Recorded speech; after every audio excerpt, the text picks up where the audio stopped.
From NBC News World Headquarters in New York, this is NBC Nightly News with Brian Williams. Good evening, and we're going to begin here tonight with an NBC News exclusive interview that comes at a critical time for an entire region of the world. NBC's Ann Curry has made her way to Tehran, where she has just become the first Western journalist to interview the new president of Iran, Hassan Rouhani. This will be the first time millions of Americans get to see and hear him, and that includes many in the Obama administration. What you're about to hear is significant because it represents the first reason for any optimism, the first sign of any movement from Iran on the issue of nuclear weapons, right when the crisis in nearby Syria has reached its peak. And so we begin tonight with NBC's Ann Curry in Tehran. Brian, good evening. In our interview, Iran's president was clearly trying to send a message ahead of his first speech to the United Nations that under his administration there is a different Iran, one that wants to make a deal. The world believes that Iran could build a bomb very quickly. You've said this period of time for resolving the nuclear issue will not be unlimited. Just how short is this window? Weeks, months, or years? We have never pursued or sought a nuclear bomb, and we are not going to do so. We are solely seeking peaceful nuclear technology. Can you say that Iran will not build a nuclear weapon under any circumstances whatsoever? The answer to this question is quite obvious. We have time and again said that under no circumstances would we seek any weapons of mass destruction, including nuclear weapons, nor will we ever. The Supreme Leader made a very strong statement just recently on diplomatic flexibility. He said, I believe in what's already been called heroic flexibility. Even a wrestler can show flexibility. What does that mean to you, Mr. President? And what does it allow you in your negotiations on the nuclear issue? In its nuclear program, this government enters with full power and has complete authority. I have given the nuclear negotiations portfolio to the Foreign Ministry. The problem won't be from our side. We have sufficient political latitude to solve this problem. On Syria, President Rouhani said Iran played a major role in crafting the U.S.-Russia deal. Can you assure the world that President Assad will give up all of his chemical weapons? We are not the Syrian government.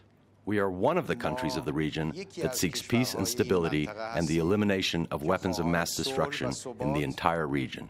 Do you believe the United States, President Obama, looked weak in backing off an airstrike on Syria?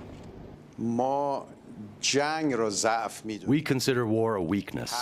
Any government that decides on war, we consider a weakness. And any government that decides on peace, we look on it with respect for peace. And President Rouhani confirmed that he exchanged letters with President Obama recently, calling them tiny steps for an important future. That future begins at the UN next week, where he says he hasn't ruled out a meeting with President Obama.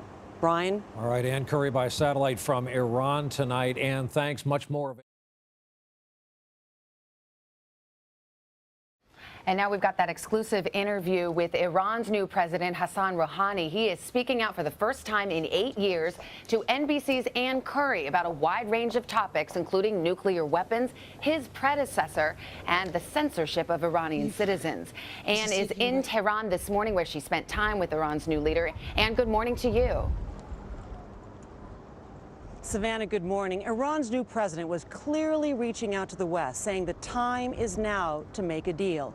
But he was also trying to walk a fine line between hardline conservatives and reformers in this country when asked about the very touchy issues of human rights and Israel.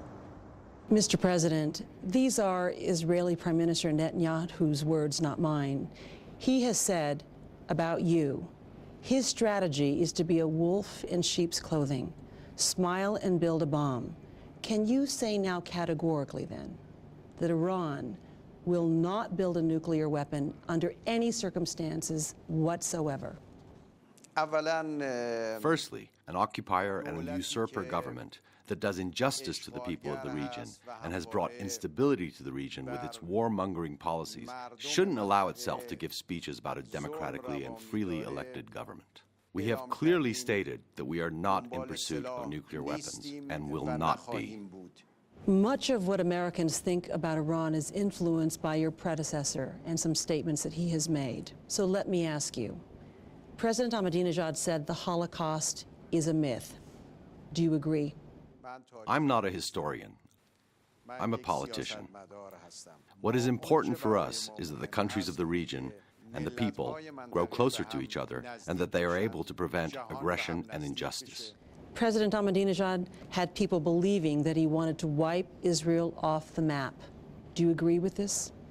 What we wish for in this region is rule by the will of the people. We believe in the ballot box. We do not seek war with any country. We seek peace and friendship among the nations of the region. Mr. President, upon your election, and you've seen these images of young people cheering in the streets, looking for change. You've said that the government should interfere less in the private lives of people. What exactly do you mean? Will the government stop trying to censor the internet in Iran? In the near future, the government will set up a commission for citizens' rights. We want the people, in their private lives, to be completely free. And in today's world, having access to information and the right of free dialogue and the right to think freely is the right of all peoples, including the people of Iran. Does that mean that people in Iran will have access now to Twitter and to Facebook? The viewpoint of the government is that the people must have full access to all information worldwide. Our opinions on this should be based on the protection of our national identity and on our morals.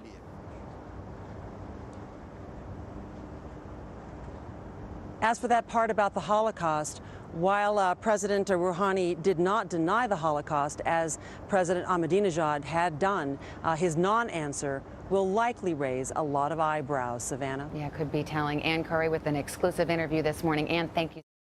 There is more news tonight from Tehran after Ann Curry's exclusive interview with the new president of Iran.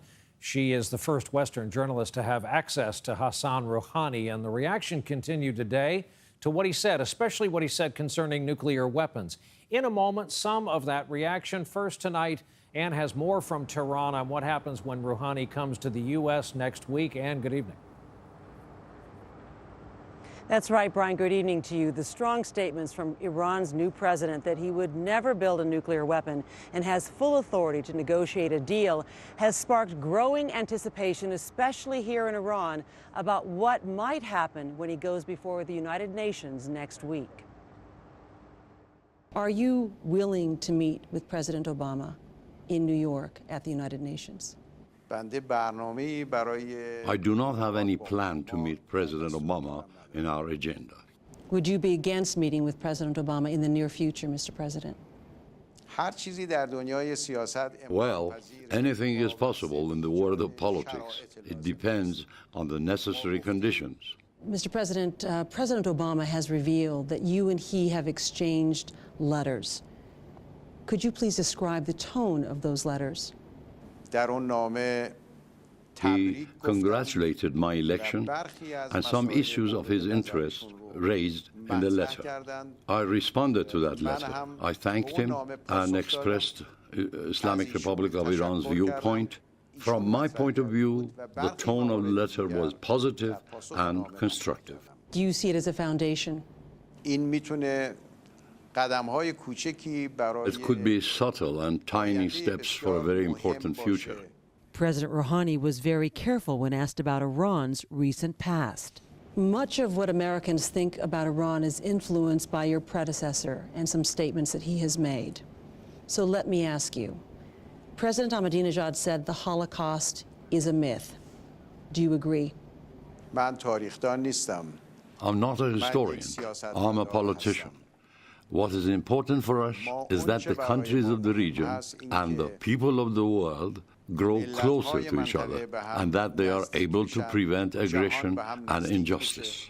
So if I might ask you one more time, do you want to decry those statements? We are not seeking and looking for war with any nation. We are seeking peace and stability among all nations in the region. President Rouhani also went so far as to say if Americans have political will, resolving the nuclear issue could be simple and settled in a, quote, short period of time, Brian. Ann Curry from Tehran again tonight. Ann, thanks. Signals the U.S. could be close to an agreement with Iran about its nuclear capability. A major push now as Secretary of State John Kerry unexpectedly traveled to Switzerland, where high-level talks are being held to try to save the deal. NBC's Ann Curry broke this news that the Secretary was on his way there. She is with us tonight live from Geneva. Ann, good evening. Brian, good evening to you. That's right, a dramatic day in Geneva where routine nuclear talks with Iran suddenly got on the fast track with strong signs the first step of a deal could be signed within hours.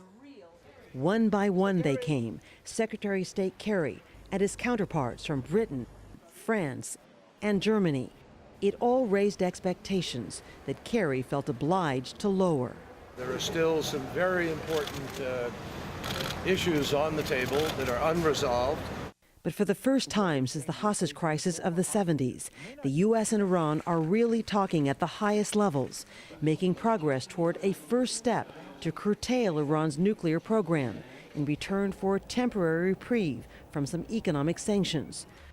But distrust of Iran runs deep, especially in Israel. Iran got the deal of the century, and the international community got a bad deal. This is a very bad deal. Netanyahu called the proposed deal a mistake of historic proportions, prompting a sharp rebuke from Iran.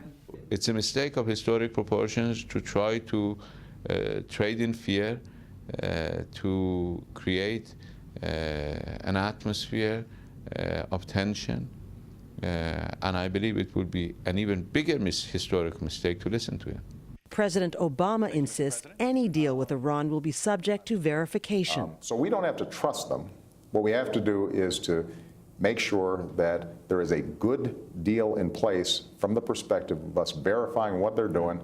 But any deal could be a hard sell, including in Iran, where hardliners this week denounced the negotiations. And adding to the drama here, the two-day negotiations are spilling into a third day. And now word that Russia's Foreign Minister Lavrov will join tomorrow.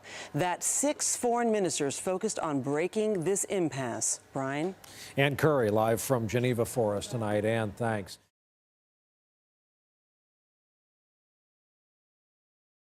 We head now to Switzerland, where high-level talks over Iran's nuclear program continue this morning between Secretary of State John Kerry and foreign ministers from several other countries. Ann Curry is live in Geneva with where things stand. Ann, good morning to you. Good morning, Craig, to you. That's right.